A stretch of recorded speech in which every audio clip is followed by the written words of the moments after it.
Fala, turma, tudo certo? Professor Marlon, trazendo aqui para vocês, agora tá no slide certo. GCM de Nova Serrana, mais Prefeitura de Conselheiro Lafayette, tudo no mesmo vale tudo, tá? Então, se você está estudando aí informática, esse vale tudo vai servir para os dois tipos de concurso, tá? Porque olha só, aconteceu, galera, a coisa mais rara que tem, se vocês pensam que passar o Comenta Halley é difícil, isso aqui que eu vou mostrar para vocês é difícil, tá? No mesmo ano, um concurso que vai acontecer antes e o outro que vai acontecer depois, o edital vem igual. Igual, galera. É incrível, porque não mudou nada. O jeito que o edital de um tá, do outro tá, não tem nada de diferente, velho. Me passaram isso aqui, eu achei que eu fiquei louco, mas não tem nada de diferente. Claro, né? Algumas partes aqui estão maiores, as outras estão menores, mas não mudou muita coisa, cara. Não mudou muita coisa. Professor, então significa que eu estudar para um, eu estou estudando para outro. Se eu ver o vale tudo de um, eu estou vendo o vale tudo de... Uhum, exatamente, sem mudar e sem tirar nem pouco. Raríssimo, tá? Então vamos embora aí começar. Vamos entender estrutura e funcionalidade de equipamentos computacionais, tá? Até porque envolve aí essa parte de noções de hardware e software, tá? Dentro de hardware, vamos entender uma coisinha legal, tá? Nós temos os hardwares mais tops aí, tá? Que é o processador, que é o cérebro da máquina, que é aí conhecido como a CPU, né? Unidade Central Processment Unit, ou UCP, né? Que é outra que as bancas gostam de trocar o nome, que é a Unidade Central de Processamento. O processador, pessoal, é o único que vai trabalhar com essa parte de processar, tá? Nós temos também as memórias, tá? Aí as memórias trabalham com essa questão de armazenagem. E aí, sobre memória, eu quero adendar uma coisa. O conceito de volátil e não volátil, tá? Tenta lembrar disso aí. Volátil e não volátil. Volátil sendo aquele que não segura, não volátil sendo aquele que segura a informação. Então, se você quer uma memória que, de fato, ela vai gravar informação, assim por dizer, permanentemente, sem que o computador, mesmo que o computador desligue, tá? Nós estamos falando da memória não volátil. Agora, a volátil, se o computador desligou, já é. Além disso, nós temos também memórias, o processador, nós temos também os barramentos. Pois é, nós temos os barramentos. Nós temos de barramento aí principal a placa-mãe. É um pouco redundante eu falar que a placa-mãe é um barramento, porque na realidade a placa-mãe é um conjunto de vários barramentos. Você pensa nela como o barramento fosse uma cidade e a placa-mãe fosse o estado, tá? Então, dentro do estado tem várias cidades. As cidades que vão se conectando para formar o que? Um estado. No caso, a placa-mãe. Os barramentos se conectam, vão conectando um com o outro e formam aí uma placa-mãe. A placa-mãe é necessária, porque o que acontece? Nós temos o socket, né? Que é o barramento aí do processador para conectar o processador. Nós temos aí o slot, né, de memórias RAMs, né, que inclusive tem essa questão aí do dual channel. Né? Então, barramento é isso aí. O SATA, no caso das memórias, tá? Para ligar a memória, tá? Nós temos também, além dos barramentos, o processador, as memórias, pessoal, os periféricos, tá? Os periféricos aí a gente tem o mouse, o teclado e tudo mais, tá? Que a gente tem aí, tá? Os periféricos, tá? Os periféricos são divididos de entrada e saída, tá? Sendo os de entrada aqueles que enviam informação para o processador. Assim por dizer, vocês vão entender no diagrama de Venn, tá? De von Neumann, que envia informação para o processador e os de saída que recebem. Então, de entrada, por exemplo, a gente pega um teclado que envia as teclas para o computador, que gera uma saída através do monitor para eu entender o que está acontecendo ali. Tá? Beleza, eu falei dos 4 hardwares aí. Software, a gente vai ter aplicativo. Melhor, vamos começar a falar pelo software primário aí de todos, né? Que é software primário de todos, o base, né? Ou básico, né? O software básico, ou a gente pode chamar de operacional, mas o correto seria o base, né? O básico. É aquele software que eu preciso para tudo funcionar. Você não tem um computador funcionando sem um sistema operacional. Você precisa de um sistema operacional. Meu amigo, coloca na sua cabeça, você precisa de um sistema operacional para tudo isso rodar. Um sistema operacional, pessoal, ele tem aí, para ele funcionar, né, em questão, vou até colocar aqui para vocês, exemplificar para vocês um funcionamento básico aí de uma máquina, de um sistema operacional, como é que ele faz tudo funcionar para o usuário.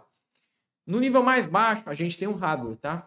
O hardware, ele compõe essa estrutura não necessariamente como se ele fosse parte do sistema operacional. Ele compõe aqui como parte do processo, tá? Daqui em diante, que é o kernel, nós já temos o que a gente chama de composição do sistema operacional. Nós temos ainda por cima um gerenciador de software, tá? Eu coloquei abreviado para andar mais rápido.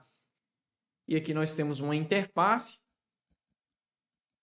para o usuário interagir. E aqui no final nós temos quem? O usuário, né? Vou colocar ele como um bonequinho, porque ele não está integrado dentro desse grupo, né? Ele não precisa estar dentro desse grupo para funcionar. Ele só bota a mão na massa e o computador entrega o resultado para ele. Tá?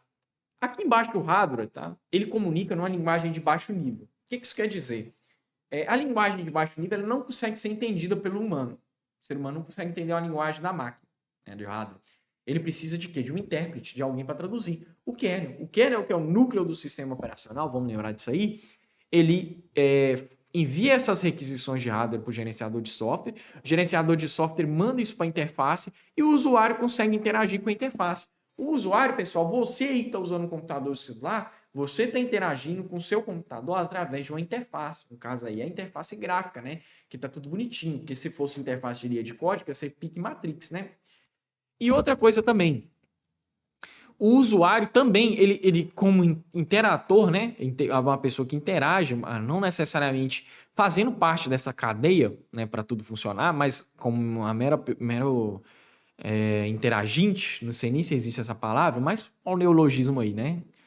Ele interage com a interface, essa interface entende para onde ele quer ir, passa essa requisição para o gerenciador de software. O gerenciador de software vai lá no kernel buscar o quê? Um recurso no hardware, e aí o ciclo sempre volta, né? Fica nesse loop aí do usuário interagindo, que o kernel vai lá e tudo mais. Beleza. Outro tipo de software que a gente tem é o aplicativo. O aplicativo, pessoal, ele serve justamente, tá? Para eu exercer alguma tarefa, alguma função, trabalhar com alguma coisa. Eu estou aqui usando um software aplicativo, sim, o PowerPoint, para passar essa aula aqui para vocês. Vocês também estão usando o software aplicativo e YouTube para ver o vídeo, né? O vídeo dessa aula.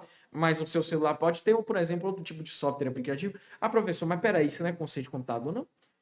Sim, o seu celular é o quê? Um computador. Embora aqui esteja cobrando de Windows, por conceito, esse conceito não vai mudar. Você pode pegar uma pera aí que colocar no sistema operacional nela que vai ser o mesmo conceito. Quando a gente for na parte mais específica de Windows, aí vai mudar algumas coisas, tá? Então, beleza. Aqui nós temos o software aplicativo, que igual eu falei para vocês, podem desempenhar uma tarefa. Qual tarefa? Ver uma imagem, ver um vídeo, trabalhar em alguma coisa, fazer um documento, no caso no Office. Por fim, nós temos o software utilitário. O utilitário, pessoal, ele vai ficar rodando em segundo plano aí, sem intervenção do usuário, seja para proteger o sistema de alguma ameaça, seja para proteger o sistema de qualquer problema, né, que pode vir aí. O software utilitário aí, ele existe para fazer esse tipo de coisa, então ele serve para proteger aí o sistema, né? Ele consegue proteger não, perdão. Ele trabalha agindo aí em segundo plano. Proteger, na realidade, é um tipo específico de software utilitário, que é o firewall e o antivírus, né? Que são aí, a gente também pode chamar do anti-spyware também, a gente vai ver isso mais à frente. Só vamos lembrando aí que o quê? O firewall, a gente tem um único que ele existe, já que a gente está falando de hardware e software, ele é o único que existe na modalidade hardware e software ao mesmo tempo. Eu posso ter um firewall do tipo software, eu posso ter um firewall do tipo hardware, tá? O que muda é o quê? O preço, né? Que é mais caro do tipo hardware e que o do tipo hardware é físico. Entendidos? Então a gente tem aí o software base, aplicativo utilitário. Especificando as memórias, eu falei que o que é chave aqui nas memórias é que uma é volátil e a outra é o quê? Vou até escrever de uma corzinha diferente que fixe na cabeça de vocês, tá? E a outra é não volátil. Eu quero chamar a atenção das não voláteis, tá? Que são que as memórias ROMs e as secundárias. Essas são as únicas que não são não voláteis e que salvam informação de fato, tá? Que a informação fica aí gravada de fato, com eu desligando o computador, a informação ainda tá ali, tá? Um primeiro tipo de memória que eu quero falar para vocês é a de registrador, ou memória de registro. Essa memória aí que está mais interna ao processador, que dentro do componente de funcionamento do processador, né, nós temos que o processador, vou tentar fazer mais ou menos aqui, né? Nós temos o processador dividido com sua unidade de controle, nós temos o processador com a unidade de lógica e aritmética, e nós temos o registrador aqui, que eu vou abreviar, tá? Não é, vou colocar reg. Isso aqui é a estrutura de funcionamento de um processador, tá? Vou mostrar para vocês aqui como é que funciona. A unidade de controle, pessoal, ela só controla as informações e dados. Ela não processa, ela não trabalha ativamente no processamento. Ela é como se fosse ali, pessoal, uma pessoa com um bloquinho de notas anotando o que está acontecendo e falando assim, ó, você vai ali, mas ele não bota a mão na massa. Quem bota a mão na massa aí é a ULA, que é a unidade lógica e aritmética, que vai fazer os cálculos e processar de fato, tá? E o registrador, ele é como se fosse uma memória, ele é como se fosse um estoque, tá? Enquanto a ULA, eu acho que fica muito maneiro se eu colocar o exemplo que o C, ele é como se fosse o supervisor da obra, o LA é como se fosse o pedreiro, né, fazendo a obra de fato, e os registradores é como se fosse o estoque, de onde vai guardar as argamassas, as areias e tudo mais. Por quê? Porque a partir do momento que pode aumentando a demanda aí, de repente o computador funciona assim. De repente, pessoal, você pode, ao invés de processar um arquivo, processar 10 de uma vez, pedir para o processador processar 10. Uma aba que você abre no Google, você pode, de repente, abrir mais 2 abas no Google. E aí é mais coisa para o processador trabalhar. E aí o que acontece? Enquanto o processador vai dando conta, ele vai processando. O que ele não vai dando conta, ele vai mandando. Mas isso é tudo muito rápido, pessoal. É tudo muito rápido. Tanto é que convém agora eu explicar o que é a arquitetura de von Neumann. Você tem uma entrada de dados, tá? Isso aqui é o funcionamento básico de um computador. Que chega, ela é processada, tá? E gera uma saída. Só que o processador ele fica constantemente interagindo com a memória. A memória que o processador interage constantemente é a memória RAM. Embora alguns conceitos estejam ficando confusos aqui, vamos lembrar que essa aula é a título de revisão, né? A essa altura do campeonato, jogador, você já deve ter com alguns conceitos afiados, mas não tem problema. O que der para eu passar aqui, eu passo para vocês nesse curto período de tempo que teremos aqui, tá? Então, beleza. Isso aí é a arquitetura de funcionamento básico, né? Todo momento gera uma entrada de dados enviada, processada, o que de repente o processador não aguenta, ele manda um pouco para a memória, e isso aí acontece em frações muito rápidas, tá? E gera uma saída de dados, tá? A memória cache, ela é mais externa ao processador e tem a memória cache interna ao processador, tá? É a L1 e a L2, a L1 mais interna ao processador, e a L2 um pouco mais fora do processador. A principal, pessoal, que é a memória RAM.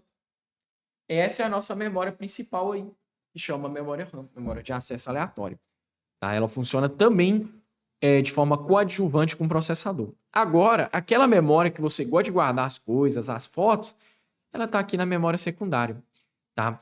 Eu vou só apagar essas informações aqui embaixo para caber, né? Porque memória secundária, pessoal, nós temos muitos tipos de dispositivos, tá? Que eles podem ser classificados como memória secundária e eu quero evitar que você na prova marque a alternativa errada. De memória secundária nós temos o HD, nós temos quase que eu escrevi HD de novo, o HD, o hard disk, o disco rígido, tá? Nós temos o SSD, nós temos a cria do HD com SSD, o SSHD. Lembrando, tá? O SSD também ele existe no modelo NVMe, que é um SSD mais rápido, tá? Atualmente no mercado. Nós temos HD, SSD, os pendrives. Cartão de memória. Eu vou escrever aqui, tá? Mais abreviado possível. Nós temos o CD e os DVDs. Tá? Todos esses aí são memória secundária. Tá? Beleza? Deixa eu ver se eu... Não, eu vou explicar aqui também outro conceito de memória aqui. Quase que eu pulei. Tá? As memórias, pessoal, enquanto a qualidade, o menor índice de informação é o bit. Tá? Eu coloquei bits no plural, é o bit. O bit é o menor informação que a gente tem. O bit, ele é aquele negócio de matrix, né? Ou ele é 0 ou ele é 1. Guardado em quê? Binário. Ou seja, só 0 e 1. Acima do bit, nós temos o byte. Só que tem que tomar um cuidado, tá? Um byte em bits é equivalente a 8 bits, tá? A cada 1 byte eu tenho 8 bits, ou seja, 8 zeros em uns aí que eu posso armazenar. Nós temos o kilobyte, depois nós temos o megabyte, o gigabyte, que todo mundo conhece, e o terabyte. Tá? Aí um é maior que o outro, tá? E quão maior um é maior que o outro? Bom, se você volta para trás, você multiplica por 1000. Vou mostrar isso aqui para vocês agora. Eu ia falar por 1024, mas por 1000 é muito mais fácil e a banca não vai te enganar. Por exemplo, eu tenho 1 tera. Quanto isso aqui em giga? Só multiplicar por 1000. Nós temos aí 1000 gigas. Você conseguiu entender? Da mesma forma de eu converter 1 giga para megas, por exemplo, vou ter 1000 megas. Então, para trás, pessoal, sempre de 1000 em 1000, tá? Vezes 1000 e vezes 1000. Chegou aqui no bit, aí já é 8, tá? Do byte pro bit é vezes 8. E para frente, pessoal, enquanto para trás eu multiplico, para frente eu divido por 1000, tá bom? Dispositivos de entrada e saída. Quais aí você tem, professor, para mim, para eu ficar na mente que pode cair na prova? Teclado, webcam, scanner, mouse, o mousepad, o teclado. Alguns estão faltando aqui como que eu vou indicar aqui como microfone, tá? Beleza? Esse scanner é o scanner da impressora. Tem que lembrar que uma coisa é a impressora com scanner e outra coisa é o scanner. Nesse caso aí, só é dispositivo de entrada se for só o scanner, tá? Aí, saída, nós temos a impressora. Ele tomou um cuidado, fez uma gafe aqui, o cara que montou esse diagrama, porque o que? O microfone ele não entra aqui. Só o que? O fone de ouvido. E a caixa de som. A impressora, essa daqui, se eu não me engano, é a laser. O plotter, tá? Vou colocar aqui o Xclave, que é um tipo de impressora. O projetor e o monitor. Ah, professor, isso aqui é a tela. Para o concurso, isso aqui chama monitor, né? Embora ele possa colocar a tela, sim, mas os examinadores gostam de monitor. Aqui no meio, pessoal, nós temos a fusão, T-Fusion, que eu vou unir dispositivo de entrada mais dispositivo de saída. Por quê? Vão exercer a mesma coisa. Ao mesmo tempo que vão estar interagindo na entrada, vão estar interagindo na saída de dados, tá? Ou seja, os de entrada vão enviar informação, então a webcam ela vai enviar informações da minha imagem para o meu computador, então ele vai coletar essa imagem e enviar para o computador, o monitor, ele vai trazer o que está acontecendo ali na área de trabalho, que tipo de som é aquele que está sendo reproduzido na máquina. Tá? Aqui no meio nós temos o que? O CD, que é entrada e saída ao mesmo tempo, o pendrive, que interage na entrada e saída, o modem, tá? Também o roteador, pode entrar aqui no meio, tá? O modem e o roteador, as telas touches e uma câmera multifuncional, tá? Uma câmera digital, perdão, tá? Os Windows, quais que são as características gerais de Windows, tá? Primeiro, que ele é um software básico, que ele é um sistema operacional proprietário, então o código-fonte dele é fechado, diferente do software livre, tá? Que o código-fonte é aberto, tá? Tem que ter a ser aberto, é pago, multitarefa, então posso rodar mais de uma tarefa ao mesmo tempo nele. É preemptivo, que em detrimento de uma tarefa, vamos supor que eu estou aqui rodando meu PowerPoint em primeiro plano e estou rodando o Google Chrome em outro plano, né? Que eu estou rodando uma tarefa, se eu tenho duas tarefas ao mesmo tempo, não. Ele vai ficar funcionando aquela tarefa que o usuário está interagindo no momento. O que o usuário não estiver mexendo, ele coloca em segundo plano. Aí vamos supor, tem aqui minha tarefa em primeiro plano e em segundo plano. Aí, né? Em detrimento do que? Se der problema naquela tarefa minha que está em segundo plano, tá? Não vai afetar a que está em primeiro. E vice-versa. Então as tarefas vão funcionar de formas, assim, vou dizer, autônomas. Né? Os programas vão funcionar de formas autônomas. Multisessão, até porque eu posso fazer mais de um login. Tá? É claro que não vão fazer login simultâneos. Mas vamos supor, eu tenho um parente, eu quero deixar ele usar meu computador. Ao invés de fechar meu usuário, eu quero deixar alguma coisa rodando meu usuário, de repente, eu deixo meu usuário suspenso, enquanto eu cedo o login para ele, fica 2 usuários logados, né? Embora ele não vá acessar o meu. Multiusuário, que eu posso criar várias contas de usuários aqui, dentre elas administrador, que pode tudo, né? O administrador ele pode gerir outras contas, o administrador ele pode instalar e desinstalar programas, o administrador ele pode acessar determinados tipos de pastas que são bloqueadas, tá? Nós temos o padrão aí ele pode criar uma pasta, ele pode interagir no computador, ele pode usar o computador, ele só não pode coisas como usuário administrativo, que é criar contas e tudo mais, né, definir prioridades. O convidado pode bem menos, né? Então o convidado geralmente é só para entrar ali, no Google e pronto. E o quiosque, pessoal, é um usuário aí muito basicão, que geralmente aí as empresas, como vamos supor, o McDonald's, ele tem esse tipo de usuário aí, cria uma conta para esse tipo de usuário, geralmente para bater um ponto ou para colocar uma exibição de slide ali do que tem na loja hoje, coisa bem básica. E multiprocessamento, que o quê? O Windows ele suporta processadores de um ou mais núcleos de processamento, tá? Ele tem a capacidade de gerenciamento de 2 sistemas operacionais na mesma máquina, no caso do boot. Eu quero chamar a atenção disso aqui do 2 sistemas operacionais na mesma máquina, que isso aqui, na realidade, não necessariamente é uma característica exclusiva do Windows, tá? É uma característica mais exclusiva da BIOS, tá? A BIOS, que é o Basic Input Output System, que é aquela primeira tela, aquela tela lá toda doida que você vê quando você, antes de entrar na área de trabalho e antes de entrar no login do Windows, tá? É essa aí que é a BIOS. Essa tela aí, pessoal, se eu apertar alguns sistemas, por exemplo, F10, não vai cair isso aí qual tecla que é para acessar isso aí. Mas se eu, por exemplo, ali apertar F10 e trocar em qual memória o sistema vai dar boot, ou seja, ligar, dar boot, assim por dizer, é uma linguagem para quê? Para ligar o sistema vai ligar. Para dar boot no sistema, eu posso escolher por qual memória esse boot vai ocorrer. Baseado no sistema NTFS. NTFS é o que? O New Type File System, tá? Sistemas de arquivo que a gente tem o NTFS, nós temos o FAT, nós temos o FAT32, nós temos também o SFAT, tá? Que são sistemas aí que não suportam tanta coisa aí, não. Geralmente esses aqui ficam mais para pendrives e tudo mais. O NTFS aí que é o sistema aí do Windows, tá? Vem aí Deus do XP, né? Pode ter seu sistema tanto em 32 bits e 64 bits, tá? Esse bits aí é a arquitetura do processador, tá? E cuidado quando a banca dizer que o Windows, tá? É só para computador pessoal, porque a gente tem versão disponível também para dispositivo móvel. Pois é, galera. A gente tem um Windows para mobile. A gente tem um Windows o Windows hoje em dia tá tão pauleira que você tem ele até para videogame. Ele tem rodando até em videogame. O Xbox novos por aí, por exemplo, deu o Xbox One, pessoal, tá? Que a Microsoft ela aproveitou para colocar o Windows nos videogames dela. E a gente tem Windows aí para tablet, tá? Para notebook, não é só para computador de mesa não, tá? Os atalhos mais cobrados de Windows, pessoal, não tenho tempo para falar atalho por atalho. Vou deixar aqui para vocês os atalhos, tá? Para vocês verem, tá? Um por um.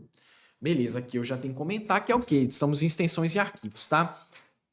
Eu quero dar um adendo, tá? Vou selecionar essas extensões aqui, por quê? Porque essas extensões são de pacote Office, tá?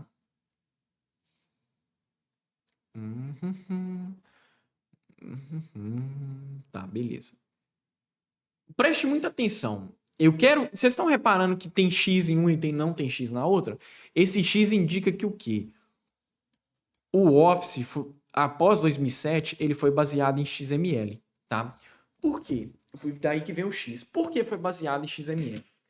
Porque a Microsoft, visionário demais, pensou assim, a tendência é que cada vez tudo vá para a internet. Por que a gente não coloca um formato que ele fica mais compatível com a internet? E aí, nós temos aí o formato X, tá? Que é o DocX, o XLSX, o PPTX, tá? Os anteriores não eram baseados em XML, era baseado no sistema binário, né? Hoje em dia é baseado aí em XML. Outra coisa que eu quero... tanto Doc quanto DocX. Vamos lembrar, né, pessoal? Primeiro aqui no texto, nos arquivos de texto, DocX é o formato padrão aí do Word, só que após 2007. Então, se o Word é atual, a gente chama de DocX. O atual que a gente tem aí é o 365, né? É o mais atual. Se o Word ele é atual, nós chamamos a extensão padrão de DocX, que é a extensão que ele vai salvar para o padrão, tá? Se a gente trata de uma versão mais antiga, aí o formato padrão era doc. O ODT aí é do Reader, tá? O RTF é o formato padrão aí do WordPad, não tem nada a ver com o Word, tá? O WordPad, inclusive, ele é um software aí que vem instalado padrão nos Windows, tá? O WordPad ele é como se fosse aí o bloco de notas melhorado, né? O TXT é o formato aí do bloco de notas, tá? De texto simples. O DOT é o formato do Word, só que de arquivo de template, tá? PPS e PPSX, tá? É do PowerPoint, por incrível que pareça, mas é aquele formato de apenas apresentação. O ODT aí é do Impress, tá? Do LibreOffice. O PPT e o PPTX é PowerPoint, só que lembrando que o X é o quê? Após 2007. POTX é o de templates, tá? Esse T é de templates.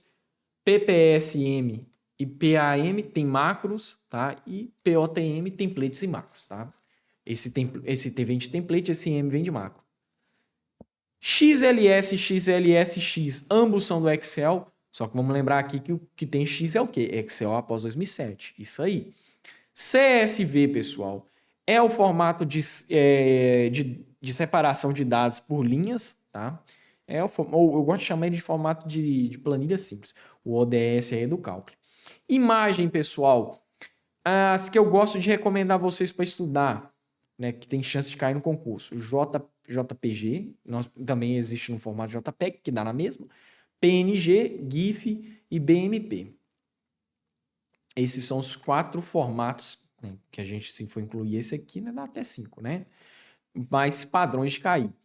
Eu quero dar um adendo que o GIF, ele é o único que tem uma imagem que é animada, né? O GIF, ele pode conter uma imagem animada. Então, ele não é vídeo, tá? Por mais que a imagem seja animada, ele não é vídeo, tá? O GIF aí, ele é um formato de imagem animada. E outra coisa que eu quero chamar a atenção para vocês é o quê? O formato BMP, tá? Ele é o formato padrão que o Paint salva. Tá? O Paint aí, para quem pensa que é para pintura, não. O Paint é editor de imagens, tá? Paint do Windows. Ele salva em mosaico, enquanto os demais aí salvam em vetores, tá? De áudios que mais cai? MP3, Wave, WMA. De áudio e vídeo, MP4, WMV, AVI, MPEG, MOV e FLV e até o MKV. São os que mais caem. A áudio e vídeo, na realidade, é vídeo. Executável, eu quero chamar a atenção do EXE, tá? Que o EXE, ele pode conter malware, tá? Uma coisa é poder conter malware, outra coisa é conter, tá? Porque com esse pode conter malware, é uma possibilidade de que esse esteja contaminado com malware. É mais fácil este executável estar contaminado com malware, tá? E eu quero dar esse alerta para vocês de poder conter malware pelo seguinte fato de que o quê? Esse formato exe ele é mais fácil de inserir isso e vamos lembrar também outra coisa, que exe só funciona no Windows, tá? Arquivos não editáveis, PDF e XPS. O XPF é meio como PDF, assim por dizer. E aqui eu não tenho muito a comentar, não. Nessa altura do campeonato, não é muita coisa para ser falada. Windows 10, conceito de manipulação de pasta. Vamos lembrar que del e delete vai depender do teclado e da banca, né? Porque o del e delete faz a mesma coisa. Aqui no Vale Concursos, o teclado é o do delete, tá? Lá em casa é o del, que é mais abreviado. Faz a mesma coisa que a exclusão do arquivo. Vamos lembrar que essa exclusão do del ou do delete, ou pelo Ctrl mais D, tá? Você não apaga o arquivo de fato. Você envia ele para a lixeira, tá? Aqui que é a lixeira, no caso, que você consegue acessar ela na área de trabalho. Para eu apagar um arquivo de fato, um shift delete ou del, ou eu vou na lixeira e esvaziar a lixeira, ou eu entro dentro da lixeira e vou esvaziar a lixeira, tá? Aí sim eu fiz uma exclusão de fato do arquivo, uma exclusão definitiva, tá? Que apaga o arquivo de fato da máquina, tá? A gente tem que o outro que foi apagado, que é pela exclusão normal que é enviado para a lixeira, eu posso recuperar o arquivo através do restaurar, tá? Tá, eu olhei os slides aí mais à frente para ver se eu tinha comentado algumas coisas sobre a lixeira. Eu quero falar alguns fatos sobre a lixeira que o quê? O arquivo ele pode ser excluído definitivamente, tá? Independente de esvaziar a lixeira nas seguintes ocasiões. Se ele vier de uma unidade removível, tá? E eu apagar ele, ele já tem exclusão definitiva. Numa unidade de rede, ele já vai para o definitivo e não vai para a lixeira, até porque a unidade removível e a lixeira, a unidade removível e a unidade de rede, elas não têm lixeira, tá? Lixeira é característica do sistema operacional Windows. Quando você está dentro do pendrive, em tese, você está ali, né, dentro daquela unidade removível. Outra coisa também, se a lixeira estiver desabilitada, se o arquivo for maior que a lixeira, se a lixeira estiver cheia, o arquivo já vai apagado direto, tá? Olha aí, o Ctrl X, tá? Vou falar um pouco de área de transferência aqui rapidinho. O Ctrl X, pessoal, esse Ctrl X, Ctrl V e Ctrl C, você vai ver demais quando é conceito de área de transferência, tá? Ctrl X, que é a mesma coisa que é cortar o X, lembra da tesoura? Quando eu vou mexer com movimentação de arquivo, tá? O Ctrl C é quando eu vou fazer uma duplicata. E essa duplicata ela é perfeita do outro arquivo, tá? É idêntica ao outro arquivo. Só que o que eu mexer na duplicata não altera no original e vice-versa, tá? E o V, que é a ação final da área de transferência, tanto é que se eu teclar Windows mais V, eu acesso meio que o meu histórico de transferência dentro do Windows, né? De tudo que eu mexi ali na área de transferência, tá? Vamos entender o conceito de área de transferência, que ele é um recurso de sistema, tá? Ele vai armazenar temporariamente os dados, tá? Que o usuário deseja copiar ou mover de um lugar para o outro, tá? Por isso que vem esse mover, que é esse mover de recortar. No Windows, a gente tem que utilizar o comando copiar ou colar na área de transferência para transferir textos e imagens entre dados e aplicativos, tá? Beleza. Extensão e arquivo, tá? Vamos lá, o arquivo ele é organizado de quê? O nome e a extensão em seguida. Nós temos os arquivos como ícone, só que o que eu reparei? As bancas gostam mais de cobrar a extensão mesmo, tá? Somente a extensão. Raramente cobra aí, o ícone, tá? E lembrando que o nome do arquivo, ele pouco importa, porque o nome quem escolhe é o usuário. Agora a extensão não. A extensão é meio que um rótulo único. Beleza.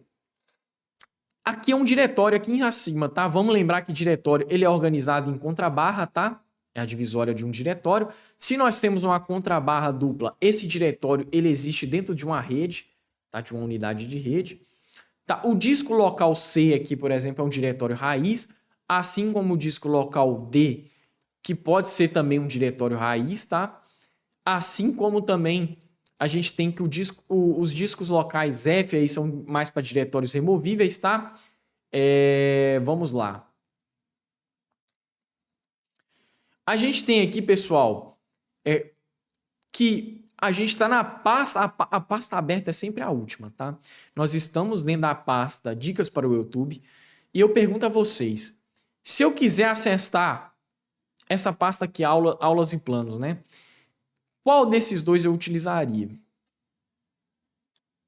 Certeiro, que vai ser 100% certeza. Esse aqui, que é subir um nível, tá? Eu não consigo, 100% das vezes, acessar por esse, que é o retroceder. Tanto é que o nome dele é retroceder, que o que acontece?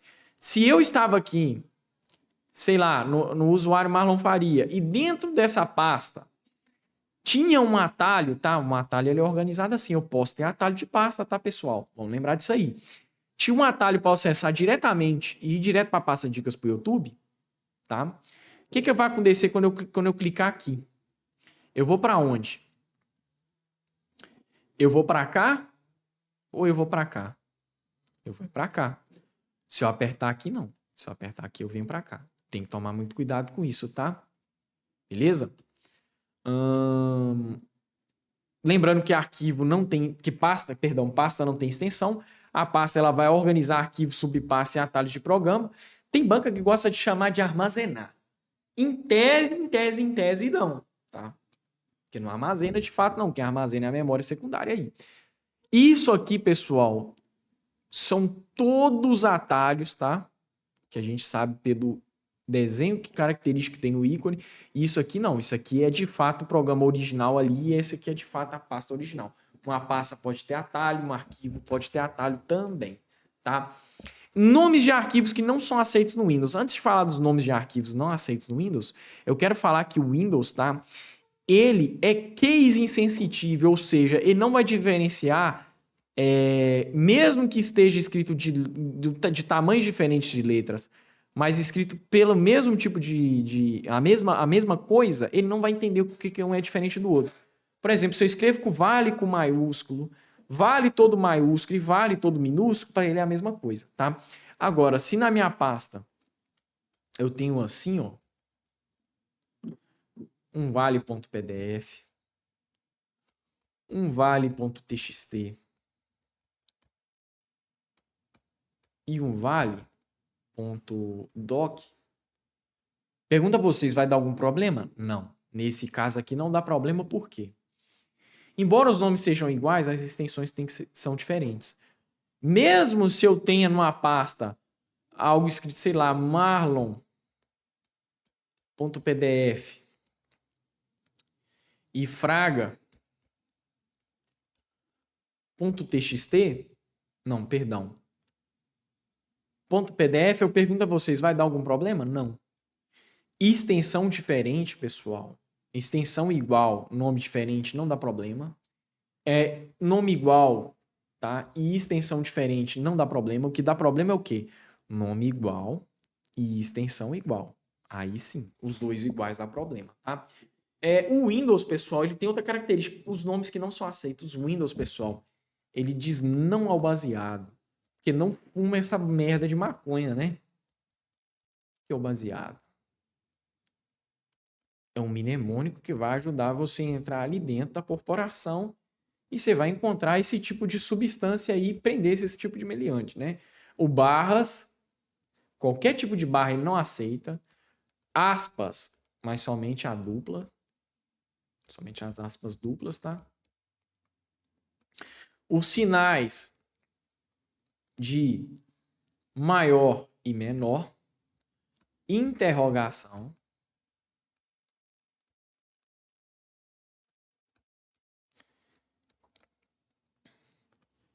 Asterisco.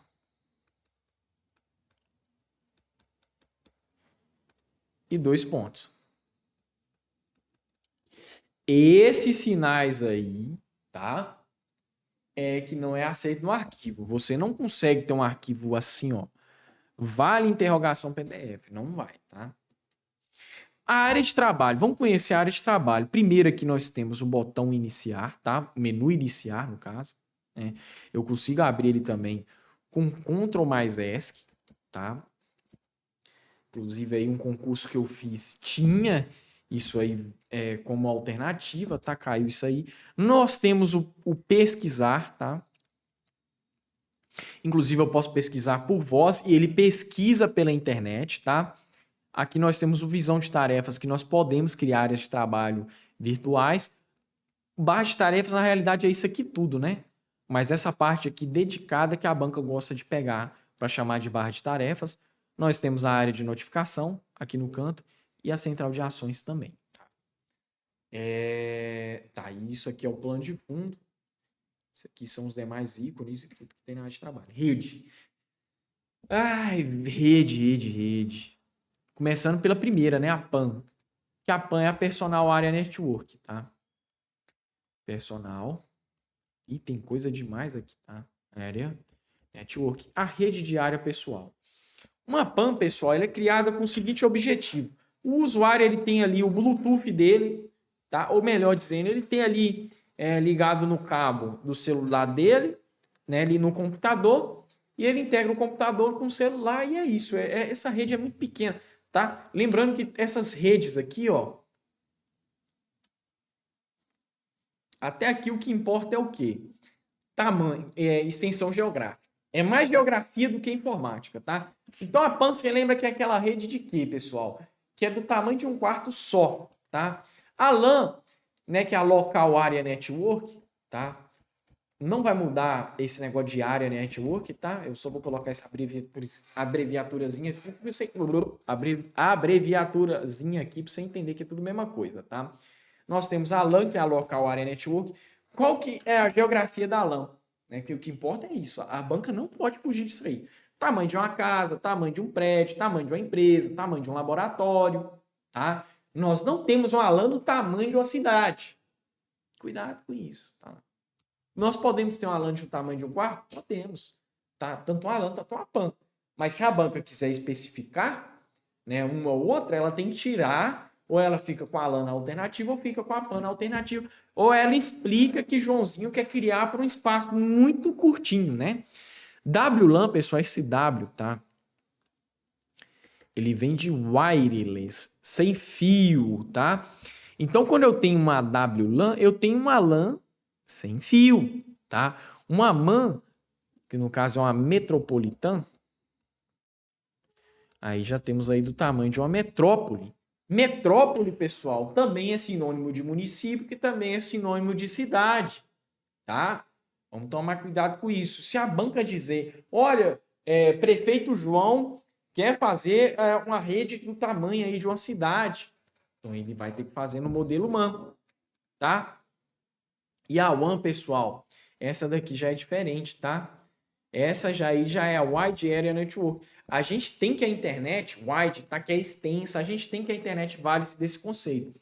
Ah, então WAN não é wireless não, né? Não, é wide.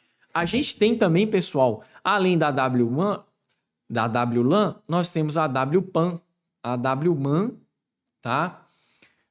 A WLAN e a WMAN. A WMAN, pessoal, a gente tem que é a mesma coisa. Uma rede metropolitana aí sem fio. Nós também podemos aí ter, né, embora não caia muito concurso, uma WPAN, que é uma PAN sem fio. Ou seja, praticamente adicionou que o conceito que é sem fio, tá? Para a aula de revisão, é isso aí que eu tenho para falar para vocês nessa parte. Agora nós temos aqui esses modelos aqui que são de infraestrutura, que inclusive vale do conceito de tecnologias da internet, né? Que é os modelos TCP/IP, que segue o modelo TCP/IP. A banca pode trocar isso aí de modelo TCP/IP para tecnologias da internet. A primeira delas é a intranet. A intranet, pessoal, é uma rede privada, local, interna de uma empresa que só dá para acessar dentro de uma empresa, tá? E tem que estar autorizado para acessar ela. Eu não consigo acessar uma intranet de fora. Eu tenho que estar ali naquele lugar devidamente autorizado para acessar. Uma extranet, pessoal, ela é uma intranet com um aprimoramento que é o quê? Mesma bosta da internet, que é privada de uma empresa, de uma corporação, do que seja. Somente pessoas autorizadas podem acessar, só que eu quebrei as barreiras geográficas. Eu posso acessar ela de fora, sei lá da Patagônia, lá do Iapó, do Chuí, entendeu? Eu posso acessar uma intranet, tá? A VPN. Antes vamos falar da internet. E a internet? O que ela é? É a rede mundial de computadores, é a rede global de computadores. Ela aí, das duas, tá? Das três que a gente tem, a única pública é a internet. As outras duas, a extra e a intra, são privadas, tá? A internet, eu digo um pouco mais sobre ela, tá? Você deve estar pensando, pessoal, ela é pública, então peraí, ela é de graça? É. Ah, mas pessoal, eu pago para acessar a internet? Não. Você paga é o provedor e o serviço. Você não paga para acessar a internet é de graça. Você paga o provedor e o serviço. Tanto é que se você for parar para pensar, você não está pagando. O provedor, um exemplo de provedor que você está pagando, a infraestrutura de cabeamento para chegar na sua casa, que quem provém aí pode ser uma Claro, pode ser uma Oi, né?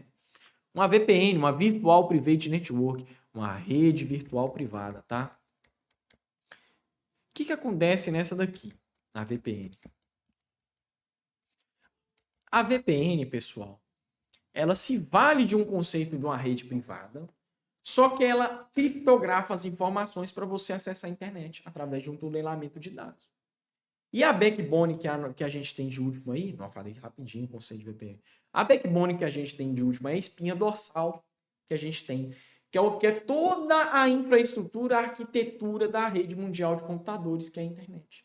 Então você tem tudo cabeado ao longo do globo, e tudo isso aí está cabeado, conectado por fibra ótica, né? Vou desenhar o Brasil aqui, os States e o México, a África, as Europa, né? Então a backbone é praticamente isso aqui, né? Todo esse sistema de cabeamento aí ligado, né? Tudo isso aí ligado, interligado aí. É o que a gente tem de backbone, né? Isso aqui tudo passa por debaixo do mar, né? submarino é uma estrutura única, para você ter uma ideia. É isso aí que é a backbone. Pessoal, vamos aqui começar agora a entender sobre malware, tá? Primeiramente, o que é malware? Malware é um software malicioso, né? É o software que tem intenção aí de causar dano ao sistema e tudo mais. Assim, vou dizer da forma mais básica, tá? Então, é o software malicioso, tá? O malicious software, que é o nome aí dele. O pessoal pensa que o malware é o vírus, mas não. O vírus é um tipo de malware, dentre tantos outros aqui que a gente pode classificar aqui dentro como malware, né? Embora alguns aqui estão aqui no meio, mas não se valem desse conceito, tá? O vírus, então, sendo um tipo de malware, ele é aquele malware que tem intenção de quê? Infectar os arquivos, seja para causar dano no sistema, travar o sistema e tudo mais. Então, o vírus, ele infecta o arquivo e outra coisa, o vírus não é autônomo, tá? Eu tenho que executar o vírus para ele funcionar, diferente da worm.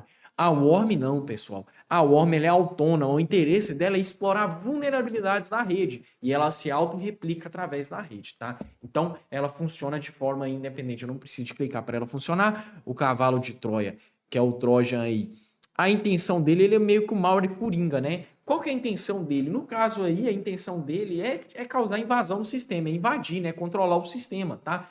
Ele pode inserir outros tipos de malware no sistema, seja ele pegando via internet, colocando no sistema, ou já vindo dentro dele, né? A família de vírus aí, né? A família de malwares aí. O spyware, pessoal, é o malware do tipo espião, então a intenção dele é espionar, né? Coletar informações do usuário, da atividade do usuário. O keylogger e o screenlogger. Enquanto um é sobre teclado, e eles valem do mesmo conceito, tá? A mesma ideia. Só muda um pouco. O outro é sobre tela, que a gente também pode chamar de monitor, né? O keylogger, ele vai coletar informações sobre o teclado. Mas qual teclado? O físico, não o virtual. Se você abrir um teclado virtual, o keylogger ele não consegue coletar qual informação, qual tecla está sendo digitada ali. Então ele coleta informações do teclado. Para quê? Para, sei lá, pegar a senha de banco, senha de qualquer coisa que ele precisar aí. Ele consegue filtrar e pegar. O screenlogger, pessoal, este aí é para coletar informações da tela, do monitor. Tá aqui, screen aí vem de quê? De tela, praticamente. Então ele serve para isso aí, o screen logger, tá? Tela e monitor. É para isso aí que serve. Não, outra coisa também, ele coleta isso aí através de prints. No caso, capturas de tela. Então ele faz capturas de telas, ele não monitora 24 horas e ele coleta informações do cursor, né? Onde estava a setinha do mouse naquele momento. O adware é aquele malware que fica exibindo anúncios. O ransomware, e ransom, né, é aquele que pode vir na prova como o malware do sequestro, né? Ele vai sequestrar informações do seu computador, né? Praticamente, ele vai meio que fazer um sequestro aí da máquina, do computador. E o que acontece aí com esse sequestro aí, dessas informações do computador?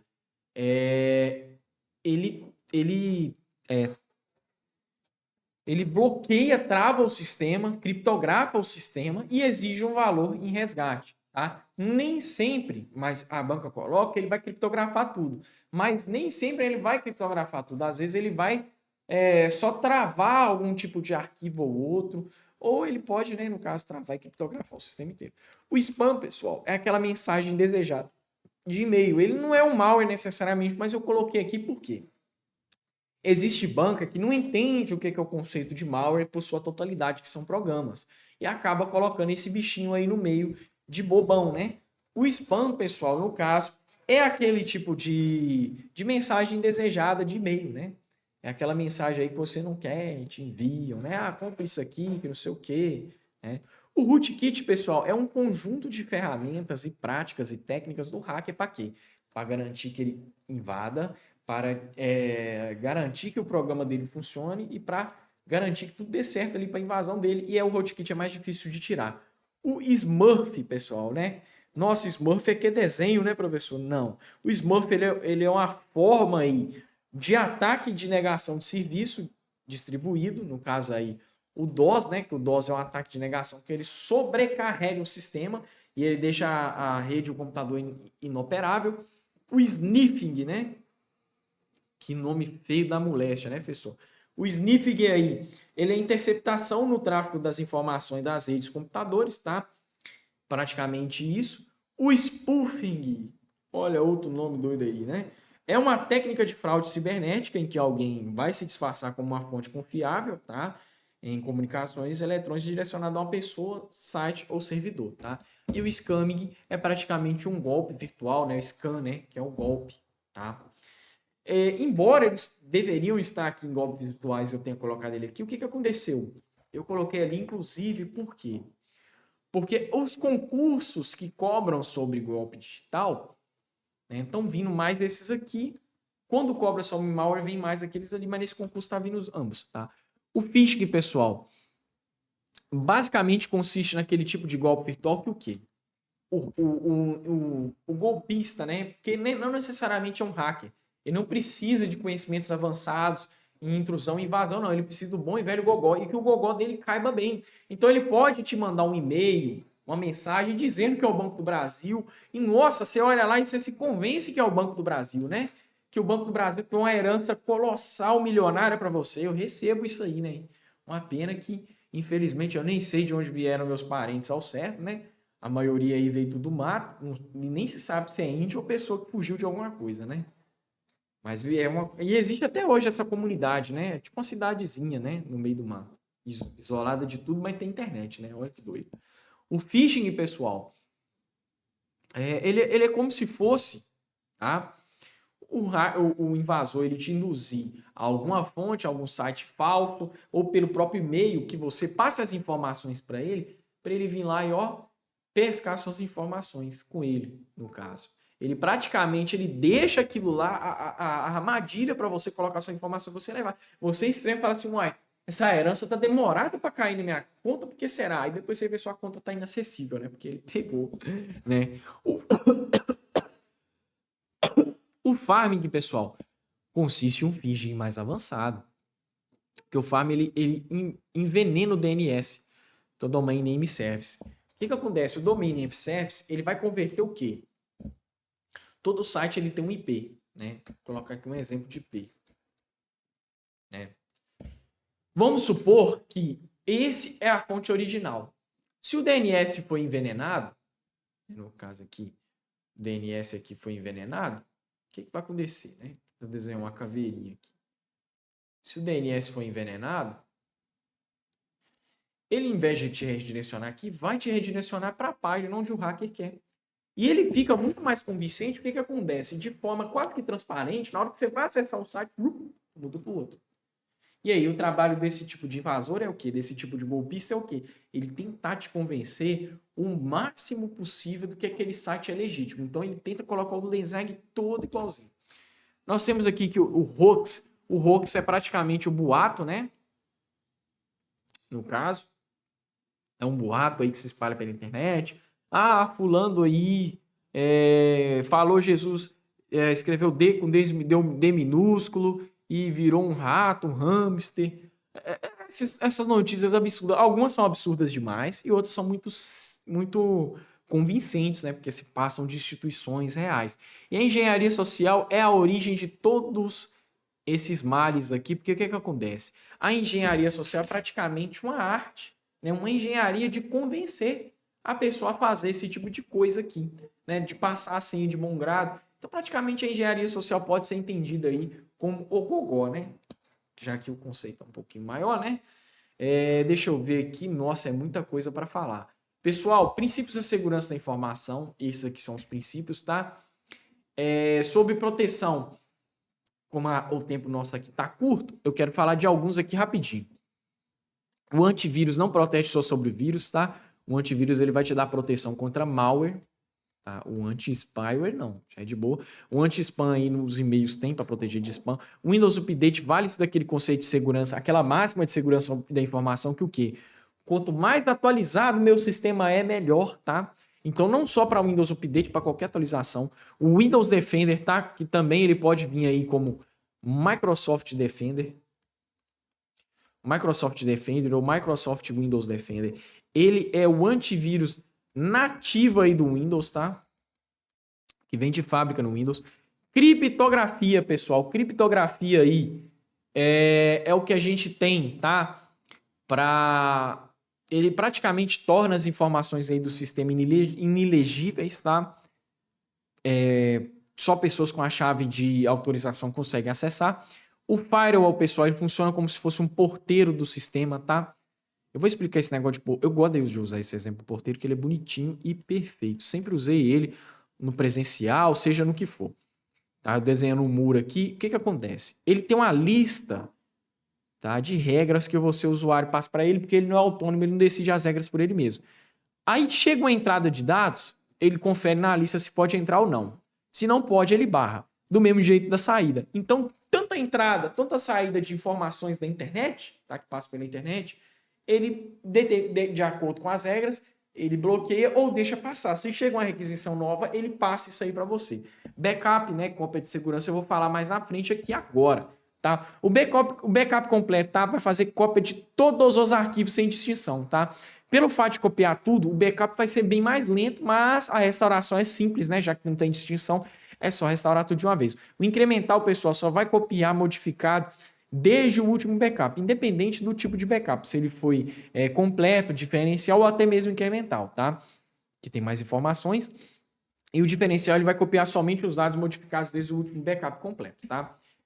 Pacote Office, pessoal, nós temos o Word, o Excel, o PowerPoint, o Outlook. Os demais aqui é difícil de cair, tá? Nós temos aqui os atalhos comuns aqui dos pacotes Office, tá? Só lembrando que no Word o refazer é Ctrl R, tá? Pessoal, nossa, eu vou ter que passar muito rápido aqui. Muito rápido mesmo. Vamos lembrando aqui, página inicial, pessoal, o que mais tem de comum aí no Word, tá? O pincel de formatação, a gente tem aí que ele vai copiar aí determinada formatação que eu tenho, e o pincel de formatação tem tanto no Word, tem tanto no PowerPoint, tem tanto no Excel, tá? A gente tem também que o pincel de formatação, ele não vai copiar só a formatação de texto, ele pode copiar ali, por exemplo, se eu colocar uma formatação de uma imagem numa tabela, eu consigo copiar aquela formatação e passar, eu só tenho cópia e colagem de formatação, eu não tenho recortar formatação, tá? Negrito, itálico e sublinhado, eu já coloquei os atalhos deles ali, tá? Correspondência, tá, pessoal? Você tem que lembrar de mala direta, que cai bastante. Deixa eu ver aqui. Pessoal, aqui no PowerPoint, já que o meu tempo tá ultra curto, mas se vocês quiserem ir lendo aqui as informações que eu deixei e observar as guias aqui, tá? Porque vai que cai, né? Eu quero chamar aqui para vocês a atenção do slide mestre, tá? Que é o slide superior na hierarquia de slides. Eu consigo acessar o slide mestre aqui na guia exibir, tá? E ir no slide mestre, eu não tenho atalho para acessar ele. Se eu mudar alguma coisa no slide mestre, ele vai mudar em todas as outras. Esse slide meio que, ele não é um slide que você vai acessar no canto, tá? Ele é um slide aí que ele existe aí como uma ideia, que quando você acessa ela aqui no PowerPoint, você colocar, por exemplo, a logomarca, essa logomarca vai se replicar em todos os slides. Ele é um slide maestro aí, que ele vai editar tudo que vai acontecer nos outros slides. Eu quero também falar do slide oculto. Vamos supor aqui que eu tenho o slide 1, 2 e 3. Vamos supor que o 2 é o meu slide premiado, ele é o oculto. Se eu começo a minha apresentação do slide 1 e tento pular para o 2, não, ele já vai direto para o 3, porque o 2 está oculto. Só que esse slide oculto, ele está inacessível, professor? Não. Se eu começar a apresentação pelo slide 2, aí sim eu consigo ter acesso ao slide oculto. Se eu volto para o slide 1 e tento avançar para frente, ele vai para o 2, professor, já que eu abri ele no começo? Não, ele vai direto para o 3. Tá? Aqui temos alguns atalhos específicos de PowerPoint. Pessoal, vou ter que passar nisso aqui muito rápido. Tá? Quero falar disso aqui. O tempo tá curto, eu quero falar de coisa aposta, tá? Nós temos aqui, pessoal, o Google Chrome, tá? O Mozilla, o Safari, o Edge, o Opera, o Vand, o Yandex, né? Nós temos o Brave. Só que esses aqui, pessoal, raramente caem no concurso, tá? Eu quero chamar a atenção desse aqui, que é o Chromium. O Chromium, pessoal, ele foi a base para criar, tá? O Edge. Microsoft Edge, tá? O Chromium foi a base para criar o navegador Microsoft Edge, que também foi a base para criar o Google Chrome. Só que o Google Chrome, ele deixou essa receita de bolo aí. Claro, né? O Google Chrome e o Edge, eles são softwares fechados, tá? O Edge, o negócio foi o seguinte, antes existia o Internet Explorer que está no seu edital, e aí como o Internet Explorer estava muito carroção, desatualizado a partir do Windows 10, né? Que a Microsoft estava desenvolvendo o Edge, passou a implementar o Microsoft Edge como navegador e aí sumiu aí o Internet Explorer, que era o carroção, tá? Todos foram baseados em Chrome, vamos lembrar, né? O Chrome, pessoal, é um software livre, tá? O código-fonte dele é aberto. Assim como também o Mozilla, tá? O Mozilla Firefox também é um software livre. Os demais aqui, o Brave, inclusive, também é um software livre, tá? Os demais aqui são de código-fonte aberto, tá? Proprietário. Buscadores, pessoal, eu só quero dar uma adenda aqui, tá? O DuckDuckGo existe tanto na forma navegador como buscador também, tá? Ele é um buscador aí que tenta visar... Caramba de tem. Tenta visar o usuário ficar mais anônimo na rede. Nós temos também o buscador da Bing, da Yahoo, da Google, da Yandex, tá? Até mesmo o Baidu, mas o que mais cai aqui é o Google, Bing e Yahoo, tá? O buscador na internet, pessoal, ele funciona rastreando e indexando página da web por meio de bots automatizados. Bot, no caso, cuidado para não confundir bot com boot, tá? O bot, no caso, é um robozinho. Ele automatiza o processo, classifica a informação e exibe os resultados com base no algoritmo. Relevância e autoridade e outros demais. Pessoal, queria falar de tudo, mas o tempo tá corrido aqui, tá? Desejo para vocês uma boa prova, tá? Não esqueça de seguir a Vale Concurso aí no Instagram, @Vale Concursos. Também de me seguir no concurso, comentar se uma questão caiu aí, tá? Meu Instagram é @professor.marlon, tá? Meu Deus. Oh, meu Deus do céu. Tá difícil aqui, hein? Não coube tudo. Professor.marlon, tá? Desejo você aí uma boa prova, sucesso para você, tá?